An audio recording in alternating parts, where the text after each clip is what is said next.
Ada satu virus yang namanya mungkin jarang terdengar, tapi diam-diam sudah bikin dunia waspada. Bukan COVID, bukan flu burung, tapi hantavirus. Yang makin bikin merinding, 3 penumpang kapal pesiar MV Hondius dilaporkan meninggal dunia setelah terinfeksi virus ini. Dan yang menyerang mereka bukan varian biasa, melainkan Andes virus jenis hantavirus mematikan yang dikenal menyerang paru-paru manusia dengan cepat. Bayangin, awalnya cuma gejala yang terlihat sepele. Demam, badan pegal, lemas, batuk. Mirip flu biasa yang sering dianggap enteng. Tapi dalam hitungan hari, kondisi bisa berubah drastis jadi sesak napas parah hingga gagal pernapasan.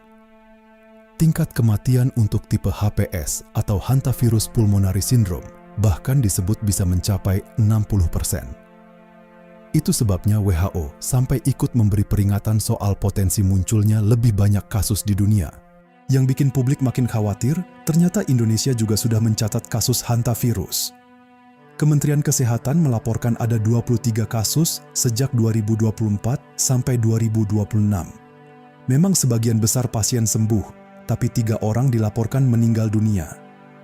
Kasusnya tersebar di berbagai daerah seperti Jakarta, Yogyakarta, Jawa Barat, sampai Sulawesi Utara.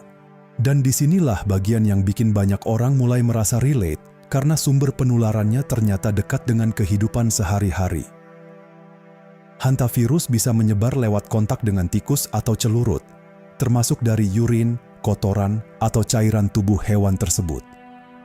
Artinya, lingkungan yang kotor, gudang berdebu, rumah yang banyak tikus, sampai makanan yang terkontaminasi bisa menjadi jalur penyebaran tanpa disadari. Indonesia sendiri sejauh ini lebih banyak menemukan tipe HFRS yang menyerang ginjal. Gejalanya mulai dari demam, sakit kepala, badan lemas, hingga tubuh menguning. Meski tingkat kematiannya lebih rendah dibanding tipe Andes virus, penyakit ini tetap berbahaya jika terlambat ditangani. Sekarang bayangkan, virus yang awalnya dianggap langka ternyata sudah ada di sekitar kita selama beberapa tahun terakhir. Dan banyak orang mungkin belum benar-benar sadar soal bahayanya.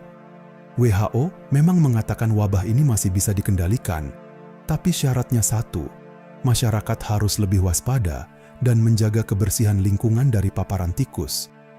Menurut kalian, apakah Indonesia sudah cukup siap menghadapi ancaman virus seperti ini? Dan apakah edukasi soal penyakit dari hewan pengerat masih kurang diketahui masyarakat? Tulis pendapat kalian di kolom komentar.